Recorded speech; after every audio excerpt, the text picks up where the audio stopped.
늘 배려하고, 늘 양보하고, 늘 먼저 이해하려 애써왔는데도 이상하게 가볍게 취급받는 느낌이 들 때가 있습니다. 모임 날짜를 정할 때 당신 일정은 마지막에 고려되고, 회사에서는 힘든 일이나 책임이 큰 일은 자연스럽게 당신에게 돌아오며, 가족 안에서도 당신의 감정은 늘 나중으로 밀립니다. 겉으로 보면 원만한 사람, 좋은 사람, 성격 좋은 사람으로 평가받지만 속에서는 억울함과 피로가 조금씩 쌓여갑니다. 나는 분명히 잘하고 있는데 왜 자꾸 손해보는 기분이 드는 걸까요? 우리는 오랫동안 착해야 한다는 말을 듣고 자랐습니다. 모나지 말아야 하고 싫은 소리 하지 말아야 하며 참는 사람이 어른이고 배려하는 사람이 성숙하다는 교육을 받았습니다. 그래서 누군가 무리한 부탁을 해도 이번 한 번쯤이야 하고 넘어가고 불편한 말을 들어도 분위기를 깨지 않기 위해 웃으며 넘깁니다. 그렇게 쌓인 수많은 이번 한 번이 결국 당신의 위치를 만듭니다. 그리고 어느 순간 깨닫습니다.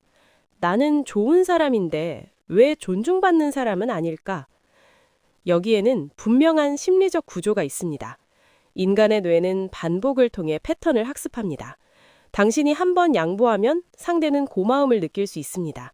하지만 두 번, 세 번, 네 번 반복되면 그것은 고마움이 아니라 기본값이 됩니다. 당신이 거절하지 않는다는 사실이 상대의 뇌에 저장됩니다. 뇌는 효율을 추구합니다. 저항이 없는 쪽을 선택합니다. 그래서 부탁은 점점 더 쉽게, 더 자주, 더 당연하게 당신에게 향합니다. 이것은 상대가 나쁘기 때문만은 아닙니다. 인간은 누구나 최소한의 저항으로 원하는 것을 얻으려는 경향이 있습니다. 사회심리학에서는 이를 강화학습의 관점에서 설명합니다. 어떤 행동이 보상을 받으면 그 행동은 강화됩니다. 당신이 부탁을 들어줄 때마다 상대는 원하는 것을 얻습니다. 그 보상이 행동을 강화합니다. 결국 당신은 좋은 사람이 아니라 편한 사람이 됩니다. 문제는 우리가 이 과정을 도덕의 문제로만 해석한다는 점입니다. 나는 착해야 하니까, 이해심이 많아야 하니까, 내가 더 참아야 하니까. 하지만 인간관계는 도덕적 이상만으로 유지되지 않습니다. 구조와 신호가 중요합니다. 당신이 어떤 태도로 반응하는지가 당신의 위치를 정합니다. 경계가 없는 친절은 시간이 지날수록 당신의 가치를 희석시킵니다. 경계라는 단어가 낯설게 느껴질 수 있습니다. 하지만 경계는 공격이 아니라 안내입니다. 여기까지는 괜찮고 여기부터는 어렵다라고 알려주는 선입니다. 이 선이 없으면 당신의 한계를 알 수 없습니다. 한계를 모르면 존중도 생기지 않습니다. 존중은 추상적인 감정이 아니라 구체적인 경험에서 형성됩니다. 당신이 스스로를 존중하는 태도를 보일 때 상대의 뇌도 그 신호를 학습합니다. 왜 우리는 이 선을 그리지 못할까요?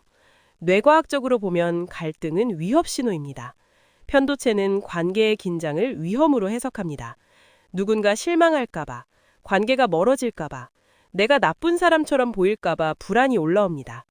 그 불안을 줄이기 위해 우리는 즉각적인 수용을 선택합니다. 그 순간은 편합니다. 하지만 장기적으로는 손해입니다. 우리는 단기적인 평화를 얻는 대신 장기적인 존중을 포기해 왔습니다. 많은 사람들이 이렇게 말합니다.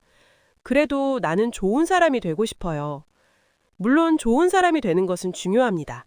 그러나 좋은 사람과 존중받는 사람은 다를 수 있습니다. 좋은 사람은 부탁을 잘 들어주는 사람일 수 있지만 존중받는 사람은 기준이 분명한 사람입니다. 기준이 없으면 관계는 기울어집니다. 한쪽은 계속 주고 다른 한쪽은 계속 받는 구조가 됩니다. 혹시 이런 경험이 있으신가요? 처음에는 고마워하던 사람이 시간이 지나면서 부탁을 명령처럼 말하기 시작한 순간, 당신이 한번 불편함을 표현했을 때 왜 이렇게 예민해? 라는 반응이 돌아왔던 기억. 그때 당신은 다시 침묵을 선택했을지도 모릅니다. 하지만 그 침묵은 상대에게 잘못된 메시지를 줍니다. 이 정도는 괜찮다라는 신호입니다. 자기 삭제는 습관이 됩니다. 나는 괜찮다고, 나는 참을 수 있다고, 나는 이해할 수 있다고 말하는 동안 당신의 욕구는 점점 희미해집니다. 그리고 어느 날 문득 묻게 됩니다. 나는 도대체 뭘 원하는 사람일까? 나의 기준은 무엇일까? 착함에 가려진 자기 상실이 시작되는 지점입니다. 이 구조를 바꾸기 위해 필요한 것은 거창한 변화가 아닙니다. 성격을 완전히 바꾸라는 말이 아닙니다. 냉정해지라는 뜻도 아닙니다. 핵심은 자동 반응을 멈추는 것입니다. 부탁을 받았을 때 바로 네라고 답하지 않는 연습이 첫걸음입니다. 생각해보고 말씀드릴게요 라는 문장은 당신에게 시간을 줍니다. 그 시간은 곧 선택권입니다. 선택권이 생기면 당신의 위치가 달라집니다. 두 번째는 설명을 줄이는 것입니다. 우리는 거절할 때 길게 설명합니다. 이해받고 싶어서, 나쁜 사람이 아니라고 증명하고 싶어서 이유를 덧붙입니다. 하지만 긴 설명은 협상의 문을 엽니다. 이번에는 어렵겠습니다. 라는 단정한 표현은 공격적이지 않으면서도 분명합니다. 분명함은 안정감을 줍니다. 아이러니하게도 명확한 사람일수록 오히려 신뢰를 얻습니다. 세 번째는 감정을 바로 표현하는 연습입니다. 큰 갈등이 생기기 전에 작은 불편을 말하는 것이 중요합니다. 누군가 반복적으로 선을 넘는 농담을 한다면 웃으며 넘기지 말고 차분히 말하십시오. 그 말은 조금 불편합니다. 처음에는 공기가 어색해질 수 있습니다. 하지만 그 어색함을 한번 통과하면 다음부터는 훨씬 수월해집니다.